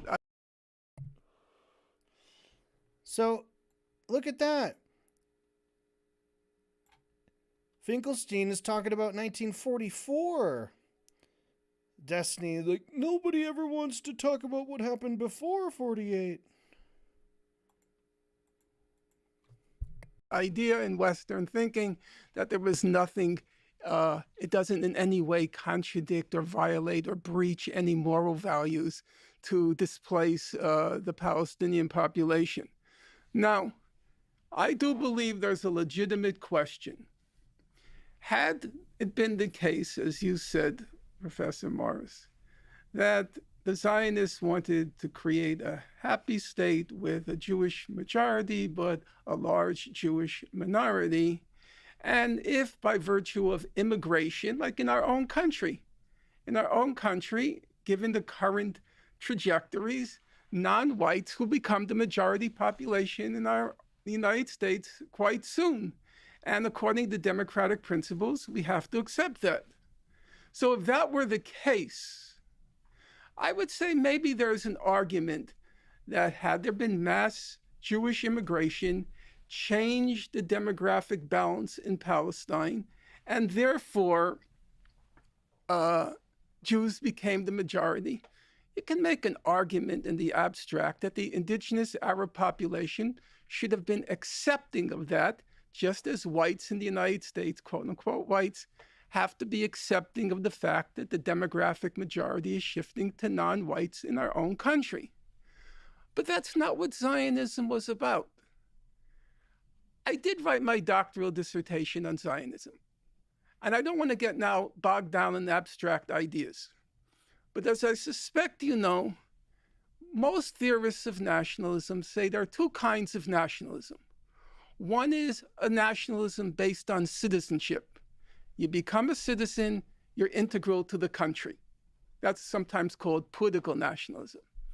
And then there's another kind of nationalism, and that says the state should not belong to its citizens, it should belong to an ethnic group. Each ethnic group should have its own state. It's usually called the German Romantic idea of nationalism. Zionism is squarely in the German Romantic idea. That was the whole point of Zionism. We don't want to be Bundists and be one more ethnic minority in Russia. We don't want to become citizens and just become a Jewish people in England, talking about Bolshevism and referring to Khrushchev. I doubt Khrushchev could have spelled Bolshevik. But for the period we're talking about, they were Zionists. They were committed to their exclusive state with a minority living on sufferance or, at worst, expelled. That was their ideology.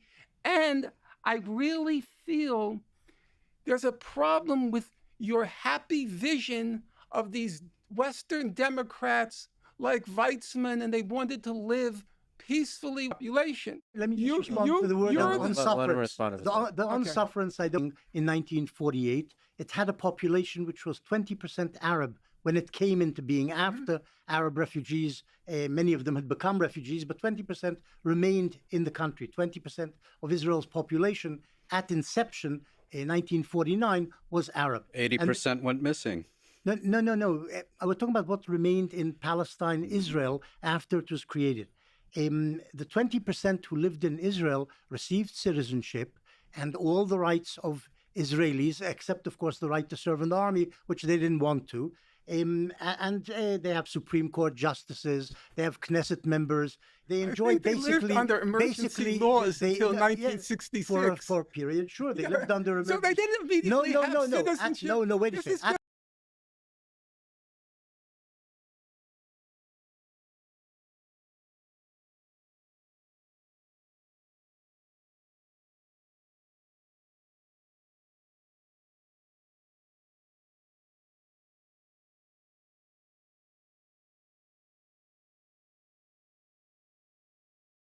At the beginning, it's not fantasy. At the beginning, they received. Get his ass, Norman. Get his ass. Laws until 19. They have Knesset members. They I enjoy think they lived basically under emergency laws until 1966. For a period. Sure, they Yeah. lived under So emergency. they didn't immediately have No. citizenship. No, wait a This second. is just fantasy. At the beginning, it's not fantasy. At the beginning, they received citizenship. Just fantasy.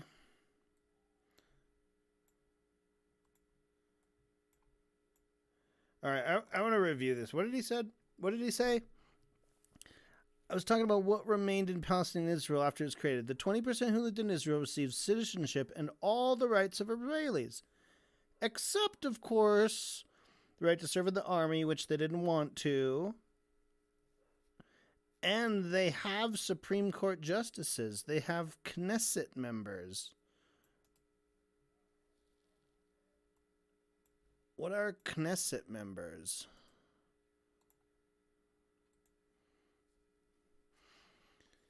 The 120 members of the Knesset are popularly elected from a single nationwide electoral district to concurrent four-year terms.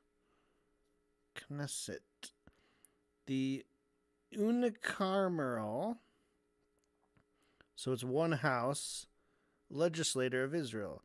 Knesset passes all laws, elects the president and prime minister, approves the cabinet, and supervises the work of the government, among other things.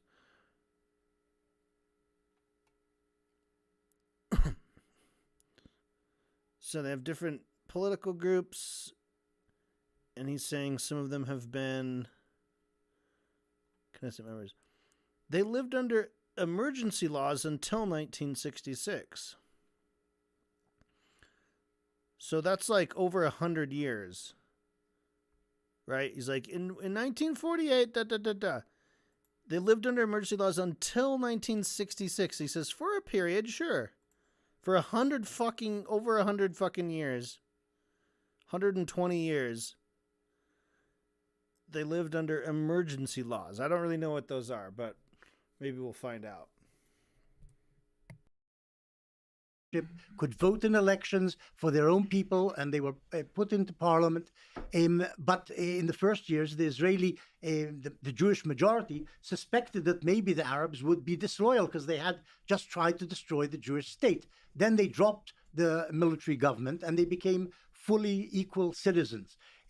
So if the whole idea was they must have a state without Arabs, this didn't happen in 49, and it didn't happen in the Then why did decades. you say, Professor Morris? Yes. Then why did you say without a population expulsion, a Jewish state would not have been established? Because you're missing the first section of that paragraph, which was they were being assaulted by the Arabs, and as a result, a Jewish state could not have come into being unless there had also been an expulsion of the population which was trying to kill them. Norm, I'm officially forbidding you referencing that again.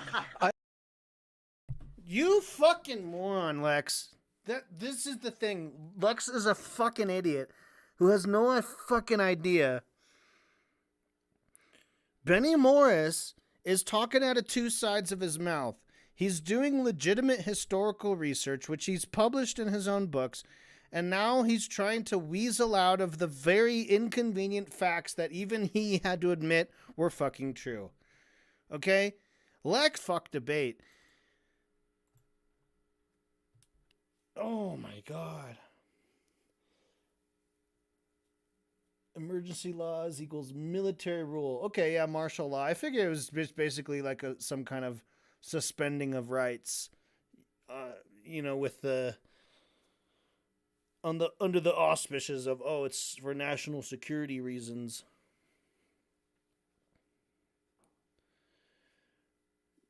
Lex fucking Friedman. I don't know who's worse, Lex or Destiny. Because, it's just so stupid.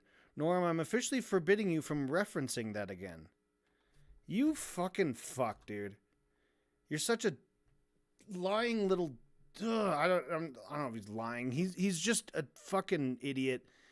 And he's clearly trying to swing this debate as hard as he fucking can for the Zionist. And it's nauseating. I think hold on a second, wait. We responded to it. So the main point you're making, we have to take Benny at his word, is like there was a war. We have to take Benny at his word.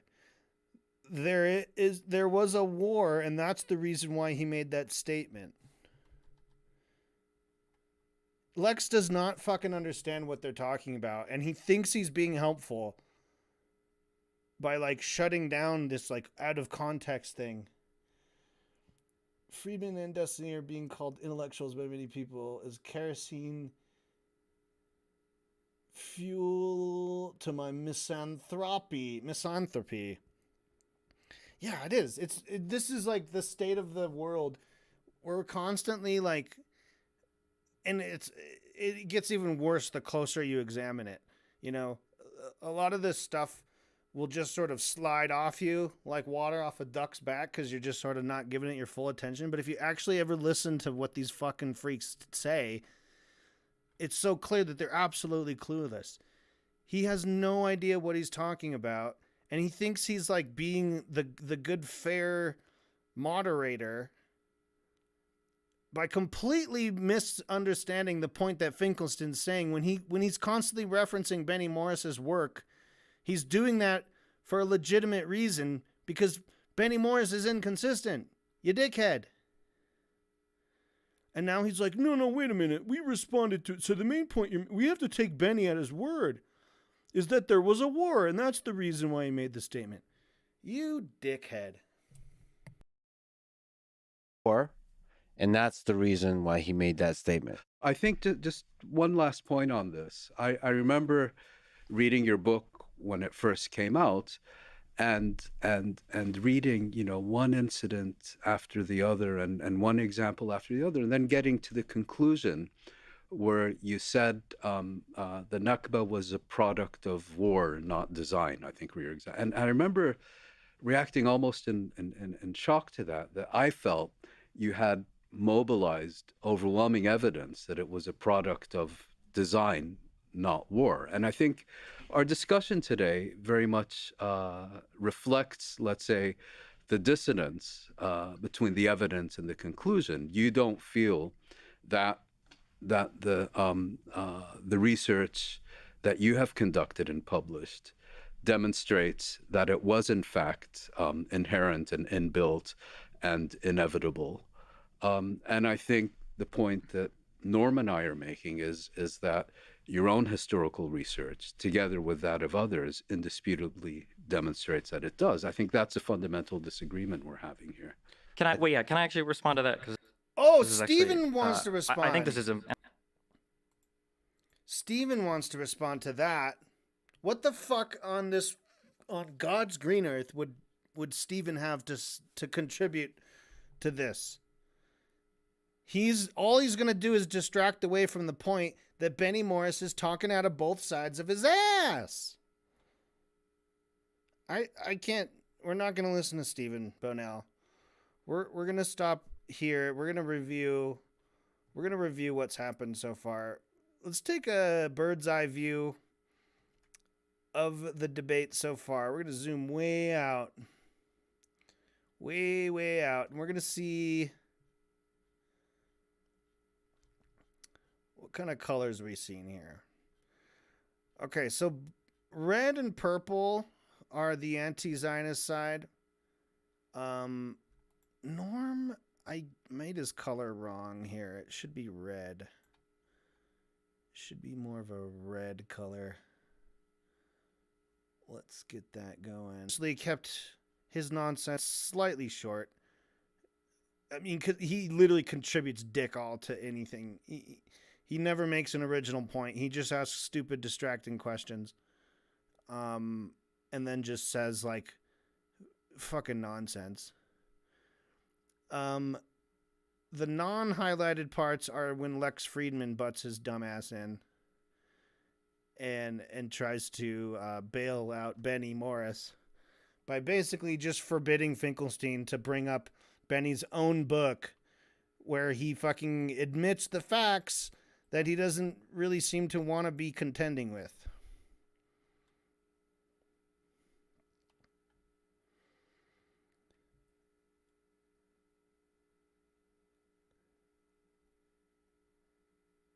All right. We've all been circling basically around the same point, though. The question is, whose fault was it that Israel did the Nakba, where they violently expelled hundreds, thousands of Palestinians from their homeland? These clowns say it was the Arabs' own fault because they wouldn't stop fighting and they wouldn't accept this UN partition resolution. Meanwhile, the UN, a bunch of fucking white guys from a bunch of European countries are all standing around. They're like, it's cool. Yeah, we could draw some borders, get you a nation there. Sure. Why don't we just split the land up like this and like this, like this and like this? Let's just draw some lines through a map. Sure, that's cool. And then, dang it, the Arabs, they didn't want to do it. They said they didn't want to do it in principle because of their ideology. Their ideology says that they wouldn't give up like half of their country, or even less than half, or even more than half. Why wouldn't they do that? Why did they have to be so mean about it? That's why they're getting genocided. It's not a very convincing... These guys are not very convincing. None of the shit they've been talking about. They've been making more concessions of like, oh, yes, they did. Oh, yes, they... Yes, all of these Zionist leaders, yes, the prime minister, yes, these original thought leaders, yes, they all said in their writing that they have to drive the Arabs out, but that's not... It wasn't like official policy. Not until 1947, until the Arabs attacked them. It's not very convincing. Not convincing at all. And, you know, I'm biased. I'm really I'm a real pro-Palestine guy. But I'd be willing to accept saying like, oh yeah, well 70 years ago Arabs really fucked up and they were really unreasonable. That still wouldn't justify the genocide today, the modern day genocide. I feel like I could accept those facts and still make a very strong case that they shouldn't do it today. They shouldn't have done it last year. They shouldn't have done it any of this shit. You know.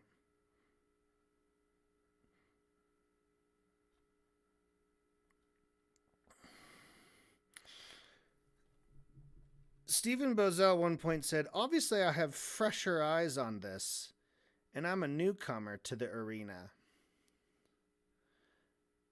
He describes it as having fresher eyes. Now, in context, it seemed like he was being humble, but on the other hand, it also seemed like he was trying to say that he has like a kind of a, if not a better, then at least a different, equally valid view on this. And it's like, okay, yeah. Because when he's talking like as if he's talking to a normie. Someone who doesn't know shit about this. And he thinks he can just sort of spin this narrative of like, obviously these fucking Arabs didn't even have a state, and the Jewish people were already there, and they actually did the work to have a state, and they tried to include all the Arabs, and they tried to be really fair the whole time.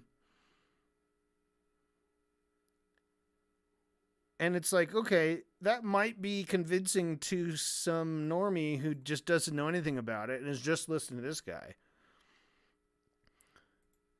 But here in this debate, when you have him like just piping in between, and Benny Morris is a fucking hack. However, I have to respect. He is a legitimate historian. Historians can be dickheads too, I guess, right? But he actually did real historical work. He published it. But now he's trying to spin it, he's trying to color it, he's trying to downplay the very things that he as a historian brought up. And we can't dismiss those facts by saying, "Oh, it was a Palestinian who lied about the history." No, it was one of the most, disgustingly pro-genocide, rabid fucking Zionist pieces of shit ever. And even he will admit that it's been like that the whole time. So we're at hour 19 into this. I've been streaming for almost a couple hours. I think I'm going to wrap it up over 2 hours. We talked a little bit about the Cedar versus Ethan, but once I started playing it, I just realized I don't fucking care anymore. It's a stupid argument.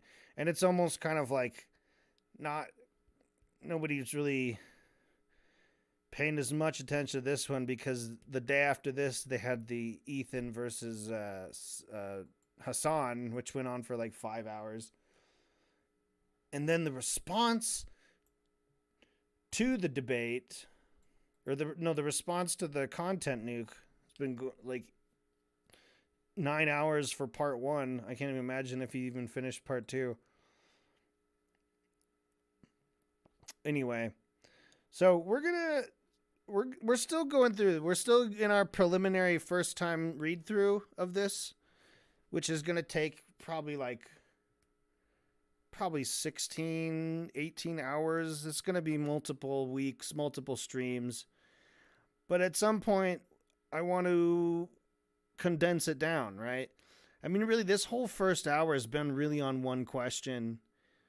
Maybe 2 or 3 things around that question, which really boils down to whose fault was the Nakba. And they're saying it's clearly the Zionists' fault because that's always been what they've wanted to do. That's what they had been trying to do for many decades before that. And it was also pretty much inevitable in the way that they were forming this new state. Their very basic conception of the state is that it would be an apartheid state. So let's call it a night, and we'll get back to it. Remember, it's going to be boring and slow, so please do not watch. But if you do watch, please write your comments, your opinions, your thoughts. I don't care if you agree or disagree with me. If we disagree, we'll talk about it, okay?